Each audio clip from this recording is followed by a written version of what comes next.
everybody, this is Blue. I hope everybody's having a good day. Well, if you are wanting to GM, you need to establish house rules. And rules are important.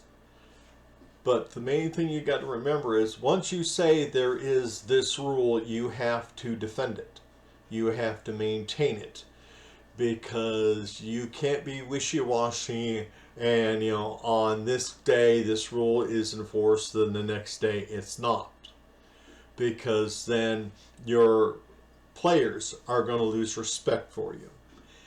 And so you have to build your house rules.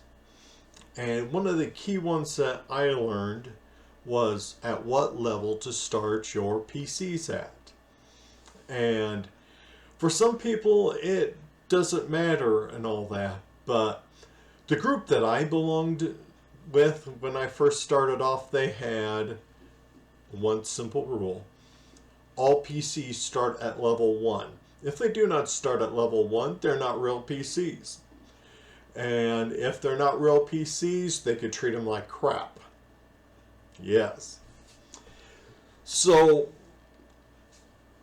I entered this group late. They were already on the campaign, and they were, this was MERP, and so they were at level, I believe it was 4 or 5, and I wanted to be able to go right with them, and so I asked to, hey, can I get a level 3, level 4 character? No.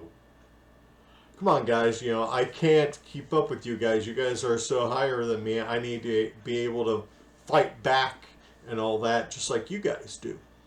No.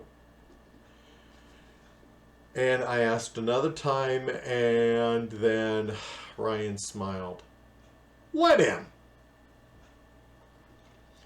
So I drew up my character, and it was a ranger, and I entered the group. And the group pretty much ignored me when it comes to if I needed help. And it's like, hey guys, come on, I'm handling these orcs on my own. I'm gonna need some help. Well, you started off at level 3, didn't go through the hard knocks of life. Screw you. You want to be tough and be able to defend yourself, then do it. I died. And so I was told that life sucks, life's a bitch, and all PCs start at level 1. Because if I start at level 1, go through all the hard knocks of being a fragile level 1 character, they'll back me up. Now, Rolemaster Merc being like Rolemaster, they have idea points and team points and all that. And so it is pretty easy for a level 1 character to advance if he's with a whole bunch of other higher level characters. And so I love their system. So what happens is, everybody gets their individual experience points. Then they add everybody's up, take it, divide it by half, and they give that many points to everybody.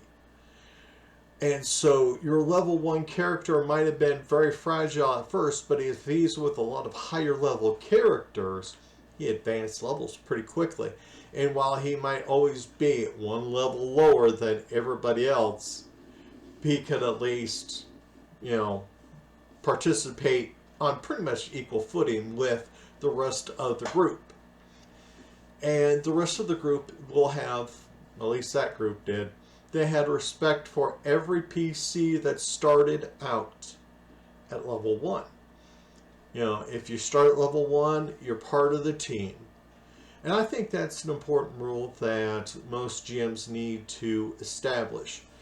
I see in D&D a lot, hear about D&D a lot, and where they're talking about how an adventure is a mid-level adventure, and so some PCs start off at like level, I believe it was level 4 or 5, and in my world that's not allowed. You start at level 1, you build your character up, you build their story up, and they become valid PCs.